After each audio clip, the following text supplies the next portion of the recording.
Hello, friends. Welcome to Come and See with H&H. My name is Harpreet. And my name is Hazel. And in this video, the question we're going to be answering is, why is the Bible true and why is the Bible accurate? Yeah, this person's asking for some evidence, so we are going to try and give you guys some.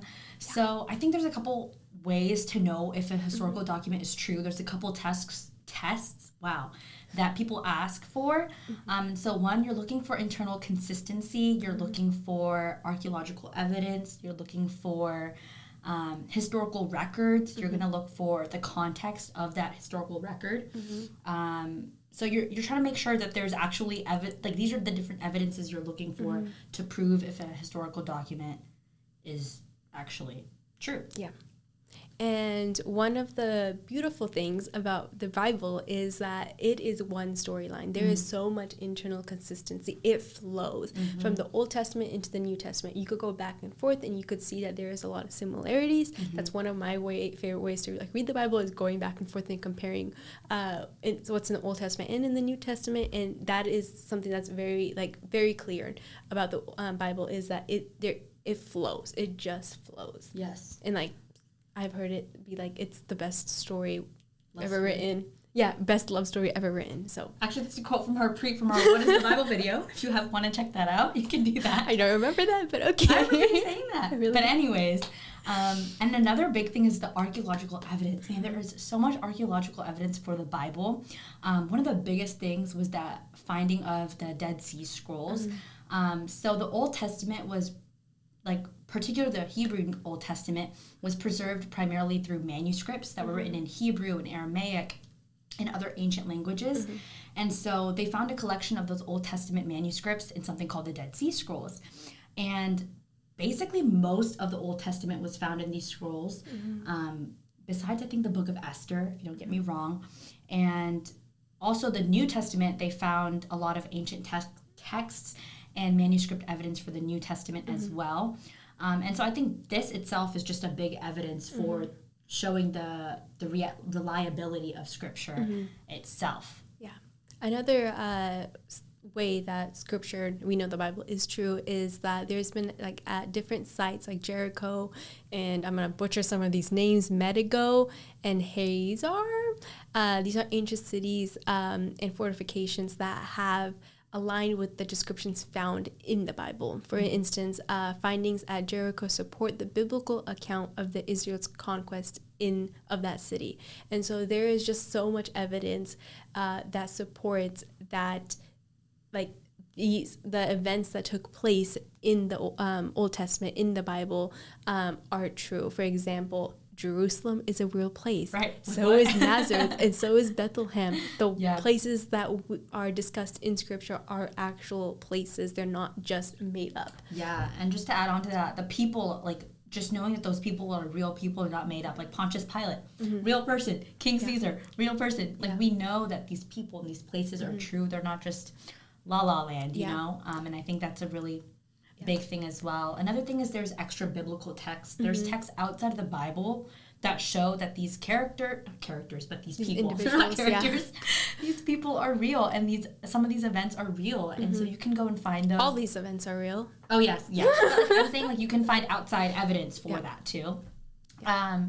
And so one extra biblical text is the Tel Dan stele, discovered in northern Israel. It contains an inscription referring to the house of David, which basically is an extra biblical evidence for the existence of King David.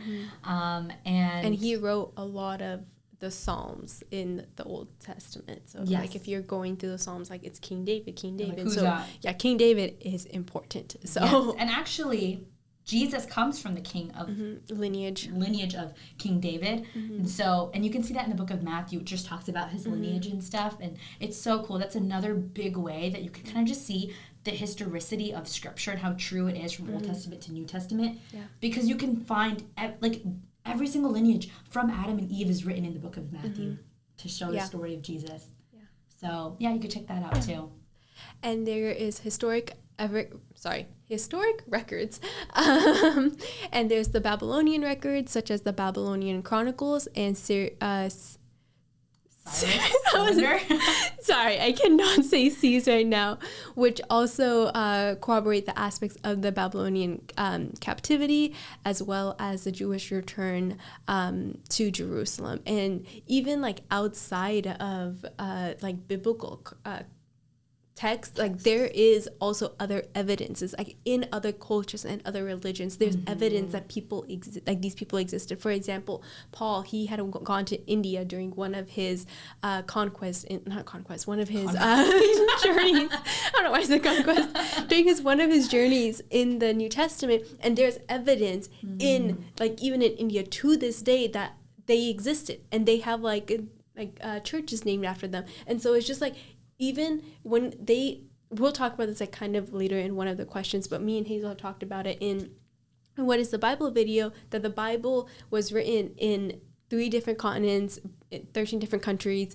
and it's just like there is so much evidence that the Bible exists, and it's not just in one like place. It's not just in Jerusalem that it's like, oh, the Bible only took place in Jerusalem. No, it's like there's evidence in like other parts of the world that also prove to it. Yeah, 100%. And I think just tagging on to that, the cultural customs of the time and the practices that they had, like these can't be made up, right? These are historically what was the custom there. What did they do when they got married? What was the rule for eating? Like how did they do things? And the Bible lines up with that. Like the cultural context is consistent with what was actually happening at that time. Yeah. And so that's just even more evidence of I was going to say the truity. That's not even a word, but the reliability of Scripture. Yeah. But yeah, so hopefully these are just some of the evidences that we wanted to list out in this short video. We will try and link some resources that we found beneficial. Absolutely. One thing we wanted to mention was Lee Strobel. He's a really great author. He wrote The Case for the Resurrection and many other books like The Case for Christ, The Case for Easter, The Case for Christmas. Yeah. And he's actually a non-Christian. He was an atheist at first, and he was actually on a hunt to find evidence against God and why he's not true. Yeah. Right? He wanted to prove that Christianity is false. It's false, basically. But in the midst of not looking for Christ, he found Christ, and he writes all these books with all these evidences and stuff. And so I would definitely urge you guys to go check that out if that's beneficial for you, because it's been beneficial. And if you guys don't want to read, there is also a movie on The Case for Christ. That's how I came to know about Lee Strobel. I watched the movie because I'm like, I don't want to read it. So you guys could also watch the movie as well. But yeah, like Hazel said, we will link them, all the stuff that we have for you guys resources-wise below, and then hopefully it is beneficial for you guys. Yeah. So that's all we have for you today. Yeah. Grace and peace. Bye. Bye.